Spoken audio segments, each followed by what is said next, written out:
Good morning students.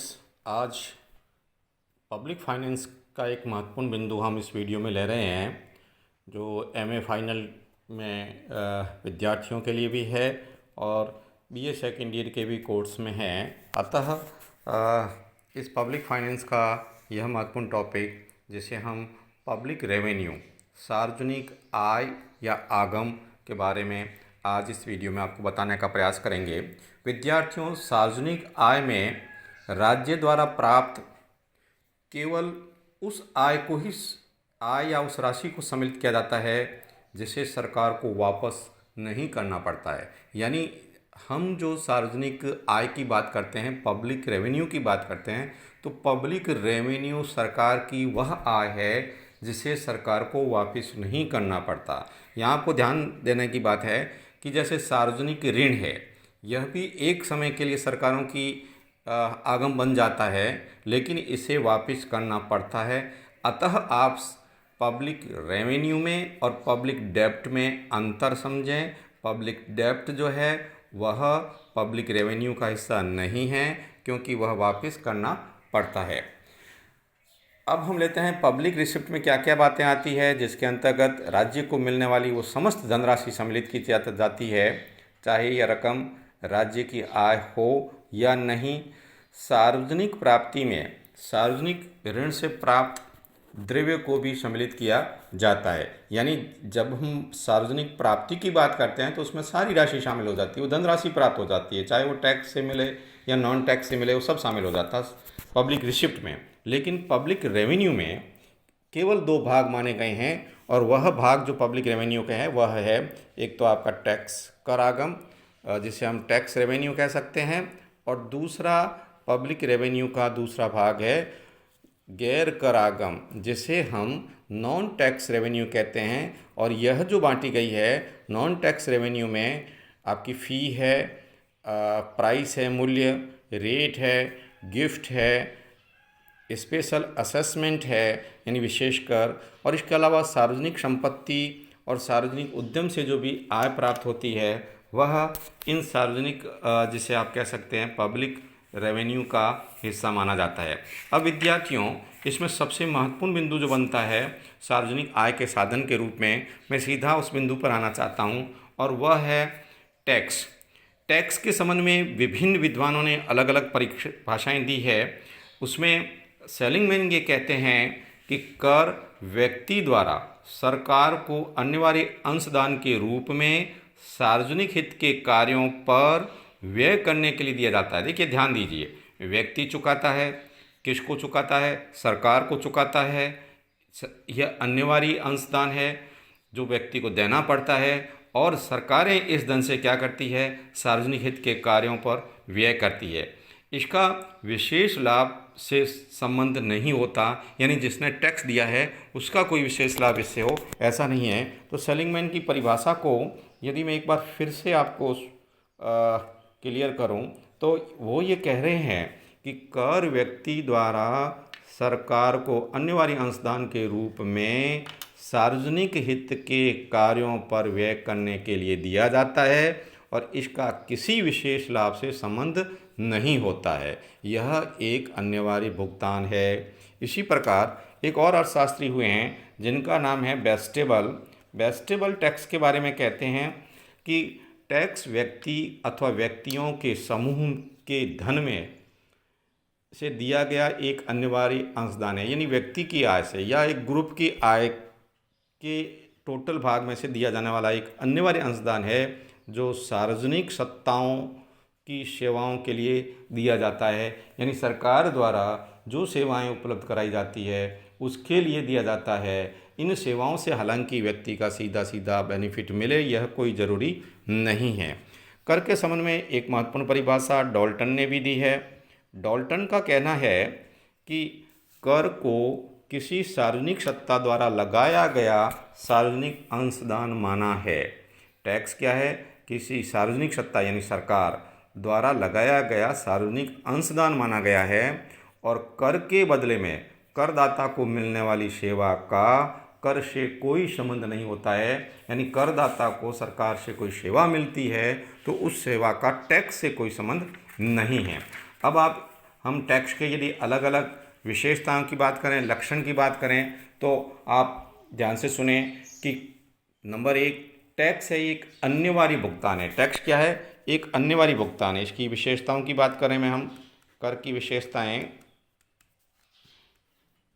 तो उसमें ये बताया गया है कि यह एक अनिवार्य भुगतान है जो देना ही पड़ता है। अनिवार्य भुगतान है। सरकार को आवश्यकताओं की सामूहिक संतुष्टि के लिए मुद्रा चाहिए और कर द्वारा व्यक्तिगत आय अनिवार्य रूप से सरकार को हस्तांतरित हो जाती है। सरकार द्वारा लगाया गया कर प्रत्येक व्यक्ति को देना पड़ता है, क्योंकि कर न देना जुर्म है। क्या कहते हैं कि कर न देना जुर्म है और इसके लिए व्यक्ति दंडित भी हो सकता है। लेकिन कर वही देगा जिसके ऊपर कर लगाया जाता है। जैसे शराब पर कर वही व्यक्ति देता है जो मद्यपान का प्रयोग करता है। जो व्यक्ति शराब नहीं पीता उसको कर देने की आवश्यकता नहीं रहती। इसी प्रकार बिक्री कर वही व्यक्ति बिक्री कर का भुगतान करता है जिनने उन वस्तुओं का उपभोग किया जिन पर बिक्री कर लगता है। ठीक इसी प्रकार जैसे आय कर है, तो आय की एक निश्चित सीमा जिस पर कर लगाया जाता है, उस सीमा से अधिक आय या उस सीमा तक आय वाले व्यक्तियों को कर चुकाना पड़ता है, उससे नीचे व्यक्ति को कर चुकाना नहीं पड़ता। तो कर एक अनिवार्य भुगतान है। दूसरी बात की गई है कि करों से प्राप्त आय किसी सार्वजनिक सेवा या सार्वजनिक कार्य के लिए व्यय की जाती है। यानी वह बताया गया है कि कर से जो आय प्राप्त होती है वह सरकारें क्या करती है, उनका सार्वजनिक क्षेत्र में व्यय करती है। कर द्वारा प्राप्त आय किसी व्यक्ति, वर्ग अथवा क्षेत्र विशेष की आवश्यकताओं को पूरा करने के लिए नहीं, सार्वजनिक व्यय देश के सभी नागरिकों को आवश्यकताओं को सामूहिक रूप से पूरा करता। कहने का मतलब यह है कि जैसे कर किसी वर्ग विशेष ने चुकाया है तो सरकार उस वर्ग विशेष को लाभान्वित करने के लिए उस कर का प्रयोग नहीं करेगी। कर से प्राप्त आय जो है वह सरकार एक बड़े सार्वजनिक हित के लिए किसी भी क्षेत्र में उस कर से प्राप्त आय को व्यय कर सकती है। तीसरी विशेषता भी ये बताई गई है कि कर की मात्रा और सार्वजनिक व्यय से मिलने वाले लाभ में किसी प्रकार का संबंध नहीं होता। कि टैक्स से जो आय होती है और सार्वजनिक व्यय से जो लाभ होता है उसके बीच में कोई संबंध नहीं है। किसी करदाता को कर के रूप में हजारों रुपये अदा करने पर भी कोई प्रत्यक्ष लाभ न मिले, यह भी संभव है कि कोई व्यक्ति हजारों रुपये खर्च करता है लेकिन ज़रूरी नहीं है कि उसको वो सरकारी सार्वजनिक व्यय का लाभ मिले। और कुछ ऐसे भी व्यक्ति होते हैं जो कर बिल्कुल नहीं चुकाते फिर भी लाभ प्राप्त कर लेते हैं। तो कर व्यक्तिगत आय को सार्वजनिक उपयोग के लिए प्राप्त करने का एक साधन है। इसके अलावा इसके लक्षणों में यह भी कहा गया है कि करों का उद्देश्य राज्य के लिए आय प्राप्त करना है। कभी कभी कर आगम के अतिरिक्त नियंत्रण और नियमन के लिए लगाया जाता है। आगम करारोपण और प्रतिबंधात्मक करारोपण में अंतर, यानी एक तो ये कहा गया है कि राज्य की आय प्राप्त करने के लिए लगाया जाता है, जैसे हम टैक्स रेवेन्यू टैक्सेशन कहते हैं। दूसरा एक है प्रतिबंधात्मक करारोपण, जिसे हम सम्च्योरी टैक्सेशन कहते हैं। सम्च्योरी टैक्सेशन में यह बताया गया जाता है कि किसी विशेष वस्तु के उपभोग के लिए या विदेशी व्यापार पर नियंत्रण करने के लिए इस प्रकार के प्रतिबंधात्मक करारोपण का प्रयोग किया जाता है। तो अभी विद्यार्थियों आपको बताया गया कि कर एक अनिवार्य भुगतान है। कर से प्राप्त आय को सार्वजनिक व्यय की जाती है। यह कर के भुगतान और सार्वजनिक व्यय से प्राप्त होने वाले लाभ का कोई विशेष संबंध आपस में नहीं है।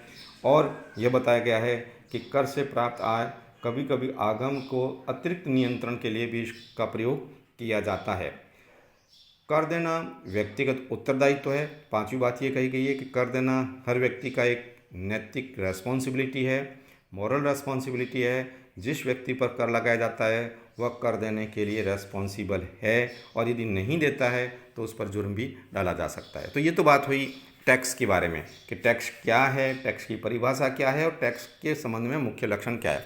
अब हम नॉन टैक्स की बात करते हैं, जिसमें सबसे पहले हम लेते हैं शुल्क को, कि यदि राज्य द्वारा सार्वजनिक हित में ली गई सेवा से किसी व्यक्ति को लाभ मिलता है तो उस व्यक्ति को शुल्क देना पड़ता है। जैसे कोई स्कूल जाता है तो उसे ट्यूशन फीस देनी पड़ती है। यदि कोई पासपोर्ट है तो बताता है, तो पासपोर्ट फीस देनी पड़ती है, लाइसेंस फीस देनी पड़ती है। तो शुल्क व्यक्ति द्वारा अगर कोई सेवाएं ली जाती है तो उसका देना पड़ता है। लेकिन कई बार ये होता है कि शुल्क लागत से भी अधिक होता है, जैसे बंदूक का लाइसेंस है या शराब के संबंध में लाइसेंस लेने पर है, इनकी कॉस्ट से कई गुना अधिक होता है। और कई शुल्क ऐसे होते हैं जो उसकी कॉस्ट से बहुत कम होते हैं, जैसे शिक्षण शुल्क है, इस पर व्यय अधिक होता है सरकारों का, जबकि लोगों से ली जाने वाली शुल्क की राशि कम होती है। इसके बाद में आता है नॉन टैक्सेबल इनकम में जो है मूल्य।